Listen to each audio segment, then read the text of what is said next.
Welcome. We've got a very special episode for you, possibly the only people in America who will be providing this analysis. And yes, we are liberals, we're Californians, we love California values, but this analysis is really going to help out a lot of conservatives in red states.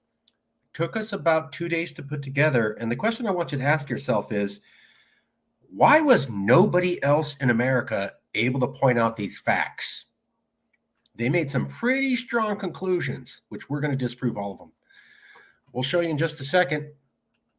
How come nobody else was able to provide this data that we did for you? And yet everybody had the same talking points across America.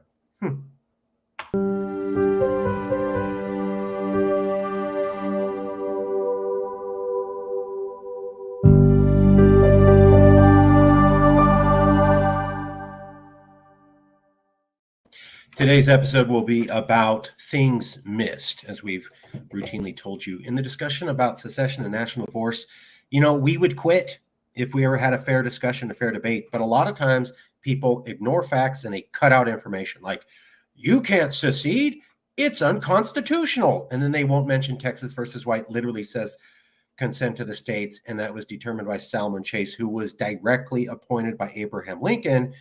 And Chase made his laws based upon Lincoln's first inaugural address, where Lincoln himself said if there was a vote, you could secede. You won't ever hear about Lincoln's speech. You won't ever hear about consent to the states, but it's all a fact. But they'll make sure that you never hear about that. Well, jump into the discussion, red states. Marjorie Taylor Greene famously talked about how there needs to be a national divorce between blue and red states.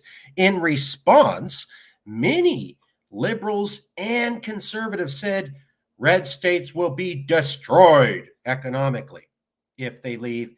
End of story. Let me show you what they mean. And then we'll show you how that's a gigantic assumption. Okay. All right. So the first thing is, let me play you this.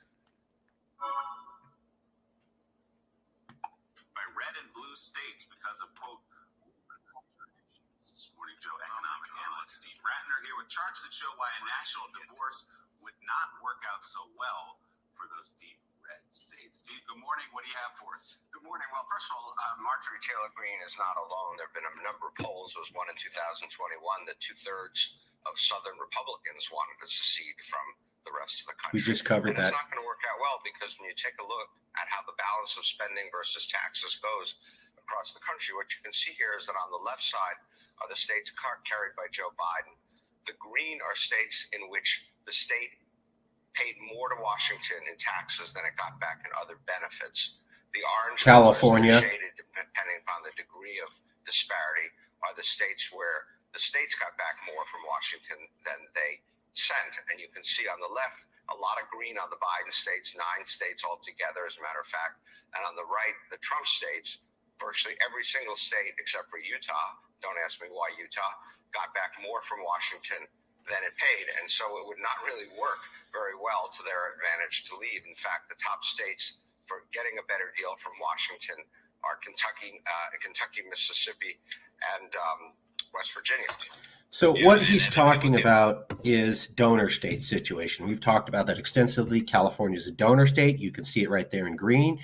We get back about 75 cents. Some people say 90 cents on the dollar. I say it depends on the year, the fiscal economic situation. But we're a donor state. In return, other states get more than they receive. A lot of those states are conservative red states. And so what they're saying is if the red states left, they would no longer be getting all the money they get from the blue states. So if you're Florida, you get about $3 federal dollars for every $1 in federal tax you send. A lot of these red states are getting 2 to 3 times the amount of money back from the federal government than they actually send to the federal government. And so if they left the federal government, they would lose all of that money. And because of that reason, there's a lot of people saying national divorce would destroy the red states. Here's Joy Reid. She's in the cover. National divorce would be devastating for red states. Here's why. National divorce would be devastating for red states. So they're all talking about this chart. You're a donor state. Most red states are. If you left, you would be poor. Now, all of that is true. Very true. But if you look below, you'll see sloppy economics informs analysis about red states after national divorce. And here's what I mean. There's a lot of basic economic concepts that were not covered that could paint a very different picture. We're going to look at federal income tax rate. We're going to look at corporate tax rate.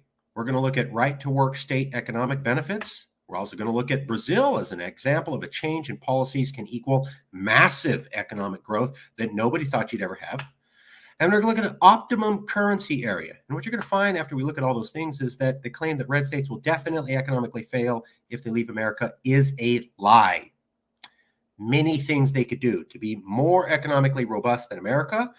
And the question for you is, why is no one mentioning this? You read all the articles, red states destroyed if they secede. Okay. How come nobody was able to mention any of the facts we're going to cover right now? It's not like people didn't know about corporate income taxes or world global corporate tax rates. How come they could not mention any of those things? Let me show you what they're missing.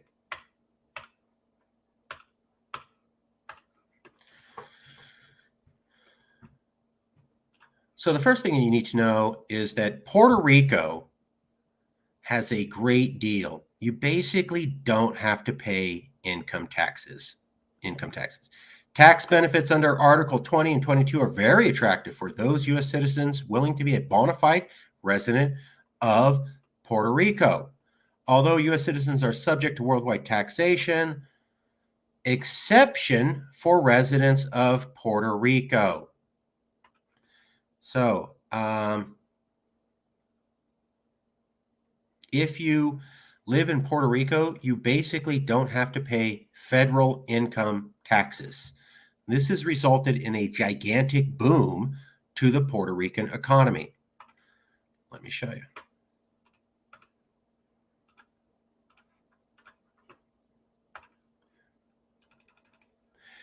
While the Commonwealth government has its own tax laws, Puerto Rico residents are also required to pay U.S. federal taxes, but most residents do not have to pay the federal personal income tax. Puerto Rico holds a unique position as an unincorporated U.S. territory. Puerto Rico's source income is excluded from U.S. federal tax law. U.S. citizens willing to become bona fide residents of Puerto Rico stand to benefit tremendously. The economy of Puerto Rico is classified as a high-income economy by the World Bank as the most competitive economy by the World Economic Forum. So in all of Latin America, it is the most high-income economy. And in all of Latin America, Puerto Rico is considered the most competitive by the World Economic Forum because it is the only place in all of America where you don't have to pay federal income taxes. That has resulted in gigantic amounts of money coming into Puerto Rico. I believe one of the Jake Paul brothers moved to Puerto Rico. A lot of people moved to Puerto Rico for this and have set up businesses there. That's why it is the only high-income economy in all of Latin America, and it is the most competitive economy in Latin America because of this tax policy. Well, what's to stop the South from doing the same thing? Nothing at all. They could, if they were independent, they could get rid of federal income taxes. Puerto Rico did the same thing and is the most competitive economy in all of Latin America and the only high-end economy in all of Latin America. That should tell you something about how powerful that is. Next, let's look at a corporate tax rate. Oops.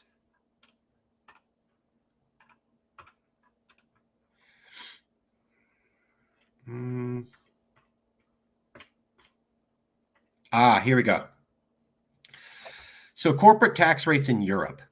Combined statutory corporate income tax rates in European OECD countries, Organization for Economically Developed Countries or something like that, 2023. What I want you to look up is Ireland. So blue is bad, yellow is good. Light green is pretty good. So Hungary has a very low tax rate of 9%, which is pretty good.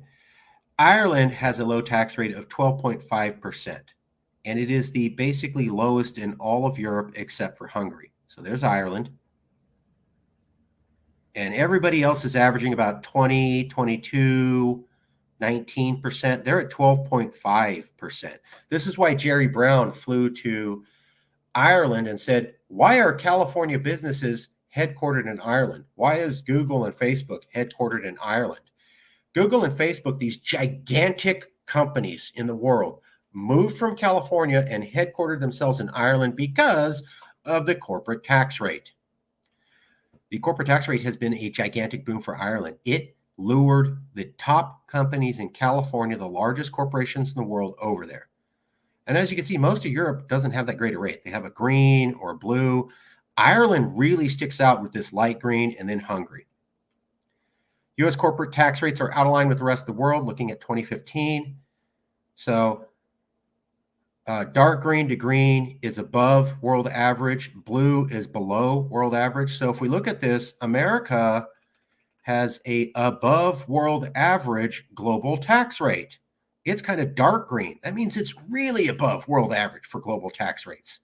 So is India, Japan, Germany, France. England does pretty good. But if we zoom in here, you're going to notice Ireland again. Ireland, dark blue.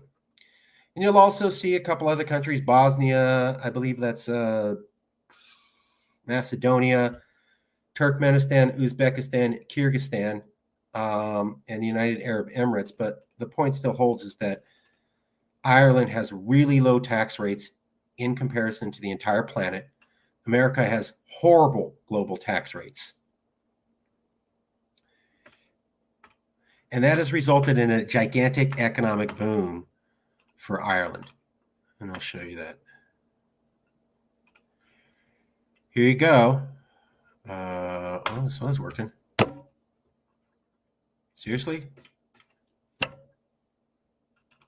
Okay. Anyways, this was an article that was up a second ago showing Reuters, Ireland backs its global tax. There you go. Ireland agrees to global tax deal, sacrificing prized low rate. So this was Reuters talking about how Ireland has a globally prized low tax rate, which has helped its economy grow dramatically. And that's what I just showed you. So, hold on. Give it a second. Well, it really didn't like that page. If you look at federal income tax, red states could follow Puerto Rico. Automatically the richest place in the world, in Latin America. If you look at Ireland, they could have a corporate tax rate close to Ireland, which lured California businesses out of California. That would allow them to lure California businesses away from California and the blue states into the red states. As you know, corporations have no problem headquartering and moving themselves between countries. So even though the red state's a separate country, means nothing to world corporations. They routinely travel around the world to find the best tax rates.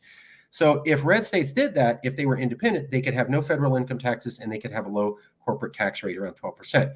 They cannot do that as part of America. So as part of America, as a state, you will never get out of federal income taxes, period. That's the law. As part of America, you have a horrible global corporate tax rate. You'll never get out of it. And this is the other point. We know that changes in policies can have a gigantic benefit for the economy. I'm going to show you right to work economic benefits. Now, right to work is the idea that you could be fired for any reason at all. It's supposedly a very pro-business policy. We don't do it here in California. We'd never do it. But right to work is throughout the South, and a couple states have adopted it in the last 5 to 7 years. Every single state in the last 5 to 7 years that adopted right to work policies has grown economically, period. I'm also going to show you this. There was a country called Brazil, and before that, there was a country called China. And they had particular policies about their economics that they had had for decades. And then they scrapped that whole policy and went with something else. Brazil, under Lula Silva, dramatically grew their economy. They went from third world country to basically brick nation superpower under 4 to 5 years under one guy because he dramatically changed their policies. So what's important for you to recognize is that countries can change their economic policies and change their entire economic trajectory. China was a third world nothing country until they changed their economic policies under, I think it was Deng Xiaoping. There was one guy in the Chinese Communist Party, came out during the 1970s with Nixon, actually wore a cowboy hat, went back to China, changed their policies. Now they became a superpower. Same thing with Brazil. They had been doing things a certain way for decades, and then Lula Silva came in, radically changed the way they did everything, and then he went to a BRIC country. So it is not fair to say that countries can't change their economic policy and have radically divergent results. For example, Ireland was poor before they came up with the corporate tax rate. Now they're one of the richest countries in all of Europe. Puerto Rico was nothing in the 50s until they changed that tax law. And then I think 80s, 90s started attracting Americans. So absolutely, policies can make a big difference. Let me show you.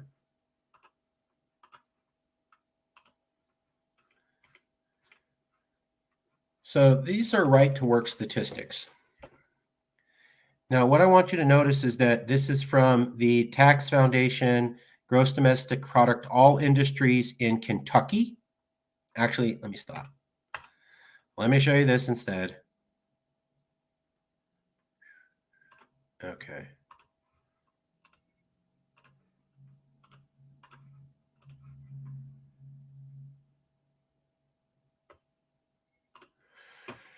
So this is a right to work state.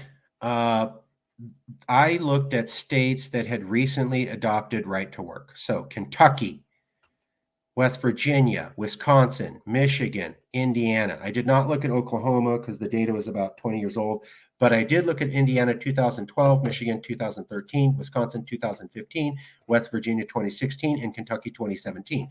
5 different states, 5 different years. And how did they do economically? Let me show you.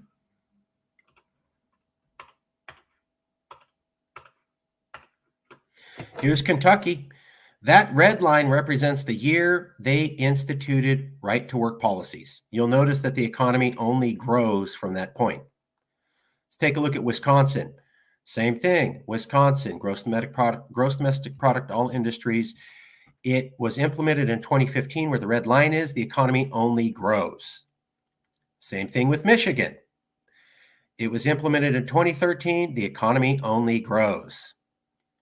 Same thing with Indiana. It was implemented in 2012. The economy only grows. So when you look at these, look at the red line and then look how to the right the line keeps going up. That means every single time they implemented right to work, these states did wonderfully economically. They really grew very well. Now let me show you something about Brazil. Number crunching says rising incomes have catapulted more than 29 million Brazilians into the middle class during the 8-year presidency. During 8 years, he moved 29 million Brazilians into the middle class from third world. But the offering is also the clearest example of what Brazilians are calling the new Brazil, a booming, investment-friendly South American nation that they believe is steaming towards a future prosperity and global clout. A new currency called the real was introduced in 1994 as part of the broader plan to stabilize the Brazilian economy, replacing a short-lived Cruzeiro real. Then a series of contacting fiscal and monetary policy was enacted, restricting government expenses and raising interest rates. By doing so, the country was able to keep inflation under control for several years.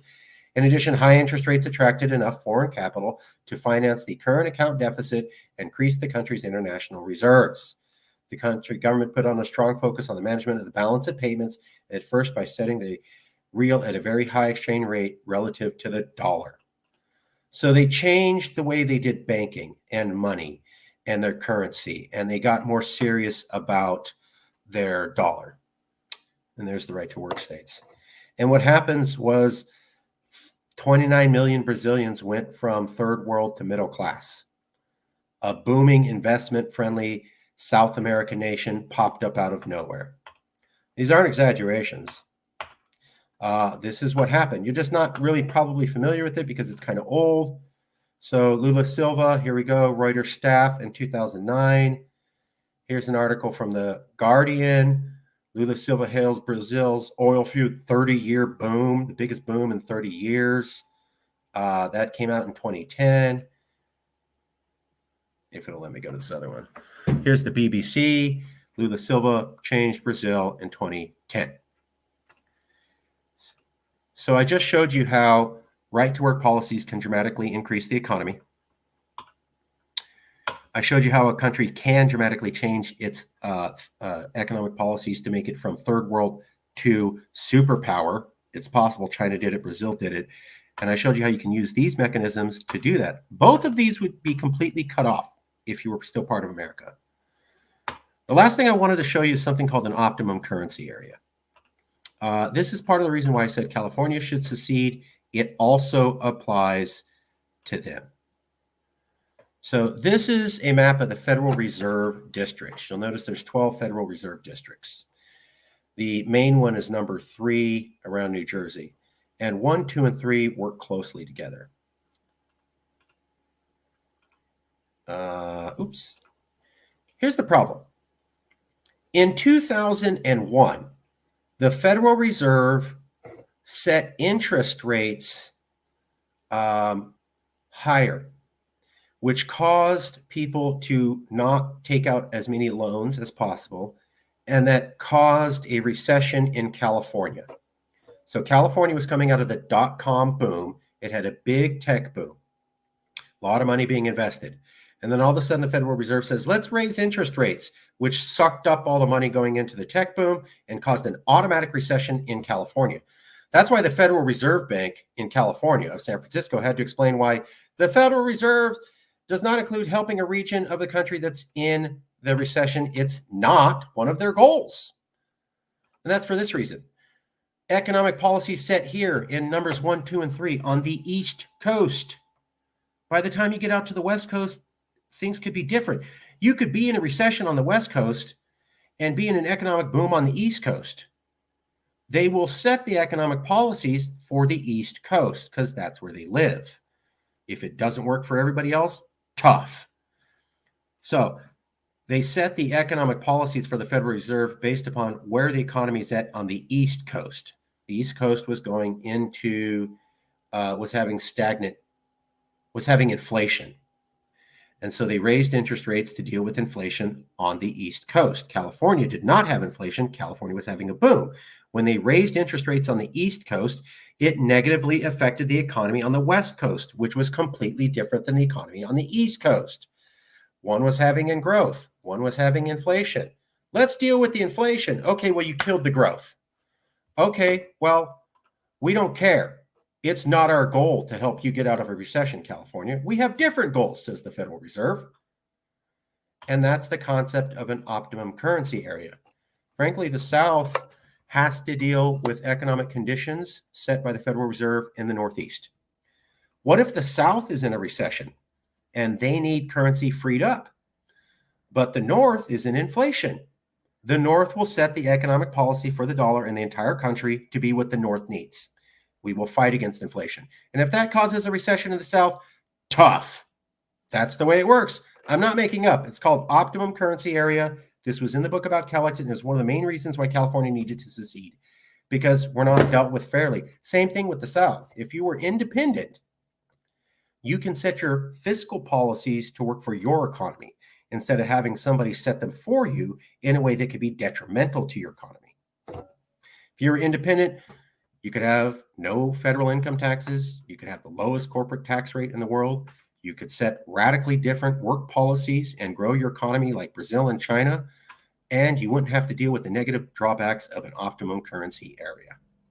All of those things could be used to grow red state economies to massive growth, and all of them are only available if you secede. No one has brought up any of these facts and just says, well, they're a donor state, they lose money, that's it. Yeah, but once they leave the federal government, you're right, they have the donations cut off, but they also have the regulations cut off, which means they can do whatever they want, like Puerto Rico and Ireland. Puerto Rico and Ireland made themselves global financial centers because of their tax policy. Brazil became the second economy with a growth rate as close to China's, which is almost unheard of. So we could do those things. The red states could do those things. Nobody will bring this up because they want you to think red states stupid for even thinking about this. These are basic economic concepts. I just showed you how they're all global news. Somehow everyone forgot about them and couldn't mention them now. Isn't that interesting?